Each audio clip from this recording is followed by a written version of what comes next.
রাধে রাধে বন্ধুরা, আশা করি তোমরা সবাই ভালো আছো। আমিও ভালো আছি। আজ করব কাঁঠাল বীজ দিয়ে দারুণ স্বাদের রেসিপি। তোমরা দেখো, খুবই ভালো লাগবে। এই কাঁঠালের বীজগুলো কিন্তু খেতে আমাদের ভীষণ ভালো, বেশ মিষ্টি মিষ্টি এই কাঁঠালের বীজগুলো। এই কাঁঠালের বীজ ছাড়ানোর জন্য মাঝখান থেকে কেটে নিচ্ছি। বীজটা মাঝখান থেকে কেটে নিলেই কিন্তু ছাড়াতে ভীষণ সুবিধে হয়। এভাবে আমি বীজগুলো কিন্তু সবগুলোই শক্ত করে ধরে কেটে নিচ্ছি। এই কাঁঠালের বীজও কিন্তু শক্ত করে ধরে কাটতে হবে, যেহেতু বীজগুলো কিন্তু অনেকটাই শক্ত হয়। এই বীজগুলো কেটে এবার আমি খোসা ছাড়িয়ে নিচ্ছি খুব সহজেই। দেখো, খুব সহজেই কিন্তু এভাবে বীজের খোসা ছাড়িয়ে নেওয়া যায়। আর এই খোসা ছাড়ানোর মাঝে তোমাদের একটা আমি দারুণ জিনিস দেখাবো। দেখো, আমাদের বাড়িতে করমচা গাছ হয়েছে, আর করমচা গাছটা কিন্তু আমাদের অনেকটাই বড় আর অনেক লম্বা। এবার এত করমচা হয়েছে, করমচার ভারে গাছটা একদম নিচে মাটিতে নুয়ে পড়েছে।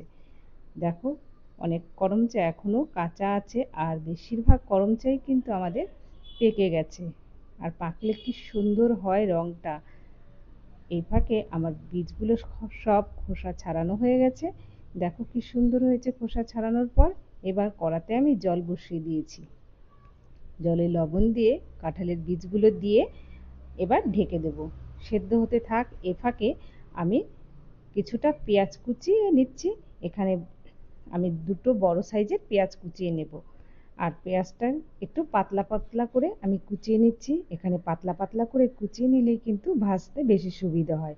আর নিয়েছি 4-5টা শুকনো লঙ্কা, 15-20 কোয়া রসুনের খোসা ছাড়িয়ে নিয়েছি, আর কাঁচা পাকা লঙ্কা নিয়েছি 5-6টা।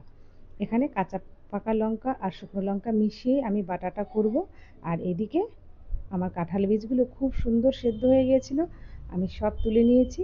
কড়াতে তেল দিয়ে ফোড়নে দিয়েছি শুকনো লঙ্কা 4-5টা, আর দিয়েছি একটু বেশি করে কালো জিরে। দিয়ে আমি পেঁয়াজ কুচিটাও দিয়ে দিলাম, কাঁচা লঙ্কা দিয়ে একটু লবণ দিয়ে নেড়েচেড়ে ভেজে নিচ্ছি। মিনিট 2 মতো আমি এই পেঁয়াজ কুচিটা একটু নেড়েচেড়ে ভেজে নিচ্ছি। আর এখন কিন্তু কাঠের আঁচটা একটু কম দিয়ে নিতে হবে। 2 মিনিট পরে নেড়েচেড়ে ভাজার পর আমি দিয়ে দিলাম হলুদ। বারবার কিন্তু নেড়ে এই পেঁয়াজটা ভাজতে হবে, তা না হলে কিন্তু পুড়ে যেতে পারে। দেখো কি সুন্দর হয়েছে ভাজাটা আমার। এবার আমি ভাজাটা তুলে নেব। এই পাটায় একবারে আমি তুলে নিলাম। দেখো, ভাজাটা কিন্তু খুব সুন্দর হয়েছে, আর রংটা দেখে তোমরা বুঝতেই পারছো। একবারে আমি পাটায় তুলে বেটে নেব। আর এই বাটার জন্য কিন্তু প্রথমে শুকনো লঙ্কাটা আমি আগেই নিয়েছি, কারণ পেঁয়াজ রসুনটা কিন্তু একটু পিচ্ছিল, তাই শুকনো লঙ্কাটা আগে বেটে নিলে তারপর পেঁয়াজ রসুনটা বাটলে বেশি সুবিধে হয়, আর বাটাটাও খুব সুন্দর হবে। দেখো বন্ধুরা, এই বাটতে বাটতে তোমাদের আমি আর একটা জিনিস দেখাচ্ছি। দেখো, প্রতিদিন বিকেল হলেই মানে দুপুর গড়িয়ে গেলে এই পাখিগুলোর হয় দৌরাত্ম্য। আমাদের এখানে প্রচুর এই পাখি।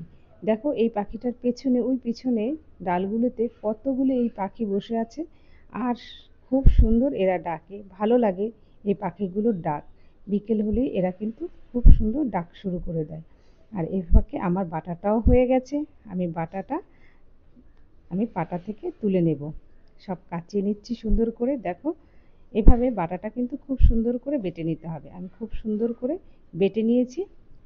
এবার একটা প্লেটে আমি তুলে নেব। আর এই বাটা থেকে এত সুন্দর গন্ধ বেরিয়েছে বন্ধুরা, এই বাটা দিয়ে কিন্তু এক থালা ভাত খাওয়া হয়ে যায়। এই বাটার সাথে আজকে করছি কাঁঠাল বীজ বাটা। এই বাটাটা আমি এবার তুলে নিলাম। এবার কাঁঠাল বীজ বাটাটাও আমি পাটায় তুলে নিচ্ছি। আর এত সুন্দর সেদ্ধ হয়েছে কাঁঠাল বীজটা, এক বাটায় কিন্তু কাঁঠাল বীজটা সুন্দর বাটা হয়ে যাচ্ছে। আর আমি কিন্তু এখানে একটুও জল দেব না, জল ছাড়াই কিন্তু বাটবো। কাদা কাদা করে কিন্তু বাটবো না, একদম একটু শুকনো শুকনো হয়ে যাবে বাটাটা। দেখো, এর মধ্যে আমি এবার দিয়ে দিলাম লবণ। লবণ দিয়ে ভালো করে আমি মিশিয়ে নিচ্ছি। মিশিয়ে নিয়ে দিয়ে দিলাম কাঁচা সর্ষের তেল। তেলটা একটু বেশি করে দিয়ে এবার ভালো করে মিশিয়ে নিলাম। দেখো বন্ধুরা, এভাবে কিন্তু খুব সুন্দর করে মিশিয়ে নিতে হবে। কাঁচা তেলের খুব সুন্দর একটা গন্ধ হয়, আর বাটাটা স্বাদটাও খেতে কিন্তু বেশি ভালো লাগে। আমি পাটার থেকে মানে প্লেটে আমি সবগুলো তুলে নিচ্ছি, তুলে একটু সাজিয়ে নেব। দেখো কত সুন্দর হয়েছে, তোমাদের কেমন লাগলো জানিও, লাইক করো।